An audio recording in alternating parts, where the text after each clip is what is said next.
নমস্কার। এই ভিডিওতে দশম শ্রেণীর মডেল অ্যাক্টিভিটি টাস্কের যে অঙ্কের প্রশ্নগুলো রয়েছে তার যে সমাধানগুলো আমরা দেখব। প্রথম যে প্রশ্নটি বলেছে যে a x square plus b x plus c equal to zero, যেখানে এ বি সি বাস্তব এবং a not equal to zero, সমীকরণে বীজদ্বয় সমান হওয়ার শর্ত নির্ণয় করো। তো সমান হওয়ার শর্ত হচ্ছে b square minus four ac এর মান শূন্য হবে, এটা নির্ণয় শর্ত। এটা ফার্স্ট প্রশ্ন। সেকেন্ড প্রশ্ন কি না, 2 নম্বর বলেছে একটি বৃত্তের ব্যাসার্ধের দৈর্ঘ্য 10 সেমি এবং ওই বৃত্তের একটি জ্যায়ের দৈর্ঘ্য 12 সেমি হলে বৃত্তের কেন্দ্র থেকে জ্যায়ের দূরত্ব কত?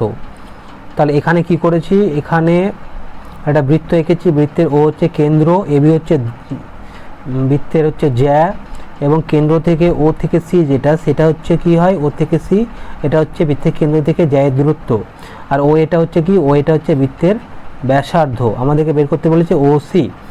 এখন আমরা জানি যে বৃত্তের কেন্দ্র থেকে ব্যাসের উপরে যদি আমরা একটা মানে বৃত্তের কেন্দ্র থেকে যদি ব্যাসের উপরে আমরা একটা সরলরেখা টানি, এটা কি হয়, লম্ব হয়। তার মানে এখানে কি হচ্ছে, ওসি হচ্ছে একটা লম্ব, তাহলে এবিকে 2 ভাগে ভাগ করে সমদ্বিখণ্ডিত করে লম্ব হবে। তাহলে এই যে ও এ সি, এটা একটা কি, ও এ সি, এই ত্রিভুজটা হচ্ছে একটি সমকোণী ত্রিভুজ। তাহলে সমকোণী ত্রিভুজে ও এটা হচ্ছে অতিভুজ, ওসিটা হচ্ছে লম্ব, এসিটা হচ্ছে ভূমি। তো এখানে ব্যাসার্ধ এও সমান 10 সেমি বলেছে, এসি সমান বলেছে কি, এসি হচ্ছে টোটালটা 12, তাহলে 12/2 6 হবে 6 সেমি। আর এওসি যেহেতু সমকোণী ত্রিভুজে কী হবে, অতিভুজ স্কোয়ার ইকুয়াল টু লম্ব স্কোয়ার প্লাস ভূমি square, AO square minus x square equal to OC square, আর ওসি হচ্ছে √ এও স্কোয়ার মাইনাস এক্স স্কোয়ার। তো এও মানে হচ্ছে 10, 10 স্কোয়ার 100, আর এসি হচ্ছে 6 স্কোয়ার 36, 100 মাইনাস 36 হচ্ছে 64, আর 64 বর্গমূল কত হবে, 8। অতএব আমাদের উত্তর কী লিখতে হবে, আমাদের উত্তর লিখতে হবে যে অতএব বৃত্তের কেন্দ্র থেকে জ্যায়ের দূরত্ব হবে 8 সেন্টিমিটার, 8 সেমি, এটা হচ্ছে উত্তর লিখতে হবে। পরের প্রশ্ন কি বলেছে না, দুটি ঘনকের আয়তনের অনুপাত 1:8 হলে ঘনক দুটির সমগ্রতলের ক্ষেত্রফল অনুপাত কত হবে? তো যদি ধরে নিই বাহু দুটি A1 আর A2, তাহলে আমরা প্রদত্ত মানে যেটা দেওয়া আছে আয়তন অনুপাত মানে V1/V2 হচ্ছে 1/8। এখন ঘনকের আয়তন হচ্ছে বাহুর কিউব মানে A1 কিউব আর A2 কিউব, তাহলে 1/8। আর এবার এইদিকে যদি আমরা কি করি, এইদিকে যদি আমরা ঘনমূল করে দিই, তাহলে 1 এর 8 ঘনমূল কত দাঁড়াবে, 1 এর 8 ঘনমূল দাঁড়াবে 1 এর 2। তাহলে বাহুর অনুপাত কত পেলাম, A1/A2 হচ্ছে 1/2। এখন আমাদেরকে বার করতে বলেছে যে ঘনক দুটির সমগ্রতলের ক্ষেত্রফল। এখন আমরা জানি কোনো ঘনকের সমগ্রতলের ক্ষেত্রফল কী হয়, 6 × বাহু স্কোয়ার। তো এখানে বাহু ধরেছিলাম A1, তাহলে প্রথমটা হবে 6A1 স্কোয়ার, দ্বিতীয়টা হবে 6A2 স্কোয়ার, 6 কেটে যাবে, A1 স্কোয়ার অনুপাত A2 স্কোয়ার। এবার A1 অনুপাত A2 কত পেয়েছি, 1:2, তাহলে 1 স্কোয়ার অনুপাত 2 স্কোয়ার 1:4 হচ্ছে আমাদের ঘনক দুটি সমগ্রতলের ক্ষেত্রফলের অনুপাত। তাহলে 3 নম্বর এটা গেল। 4 নম্বর কি বলেছে, 4 নম্বরটা একটু বলে দিচ্ছি যে 400 টাকা 2 বছরের সমূল চক্রবৃদ্ধি 441 টাকা হলে বার্ষিক শতকরা চক্রবৃদ্ধির সুদের হার কত? তো আমি ধরে নিয়েছি সুদের হার 8%। তো আমরা যে সূত্রটা জানি এটা অ্যাপ্লাই করেছি এখানে। সূত্রটা কি, সূত্রটা হলো যে এ ইকুয়াল টু মানে সুদ আসল ইকুয়াল টু হচ্ছে আসল into A P into 1 + r/100 t বা এন লিখতে পারি আমরা। তো A/P ইকুয়াল টু হচ্ছে এটা। এবার এর মান হচ্ছে আমাদের কি, এর মান হচ্ছে আমাদের এই যে 441 টাকা বলে দিয়েছে সমূল চক্রবৃদ্ধি, হ্যাঁ, আর পি এর মান হচ্ছে আসল 400 টাকা। তো A/P আমরা লিখতে পারি কি 441/400, আর এদিকে আমরা লসাগু করলে 100 + r/100 তার স্কোয়ার। এখন এটাকে আমরা লিখতে পারি যে 21/20 স্কোয়ার। তো উভয় পাওয়ার সমান হলো, তার মানে কি আমাদের দাঁড়াবে 21/20 সমান হচ্ছে 100 + r/100। এখন কি করতে পারি, 20 দিয়ে কাটবো 5 পাবো। এবার এই 5-এর সঙ্গে 21 গুণ করলে পাবো 105, 105 সমান 100 + r, তো আর এর মান কত পাবো 5। অতএব বার্ষিক শতকরা চক্রবৃদ্ধি সুদের হার হচ্ছে 5%। তো এইভাবে করতে হবে।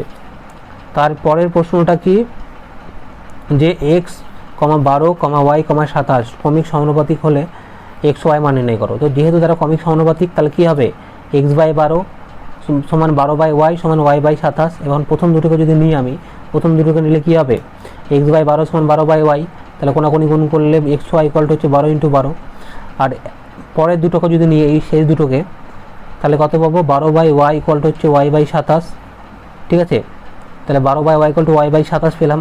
তাহলে কোনাকুনি গুণ করলে y স্কোয়ার সমান হচ্ছে 12 × 27, তো y হচ্ছে √ 12 × 27। এখন 12কে ভাঙছি 3 × 4 আর 27কে 3 × 9। তো এবার y এর মান কী করে পাবো, না এখানে দুটো 3 আছে, দুটো 3 থেকে একটা 3 বেরোবে, আর 9 থেকে বেরোবে 3, আর 4 থেকে বেরোবে 2। তো গুণ করলে আমরা পেলাম 18। এবার আমাদেরকে যেটা বের করতে হবে যে এবার আমাদেরকে এই যে ওয়াইয়ের মানটা 18 পেলাম, এই ওয়াইয়ের মানটা আমি এখানে বসিয়ে দেবো এই জায়গাটায়। তাহলে এক্স সমান কত হবে, এক্স সমান 12 × 12 বাই ওয়াই।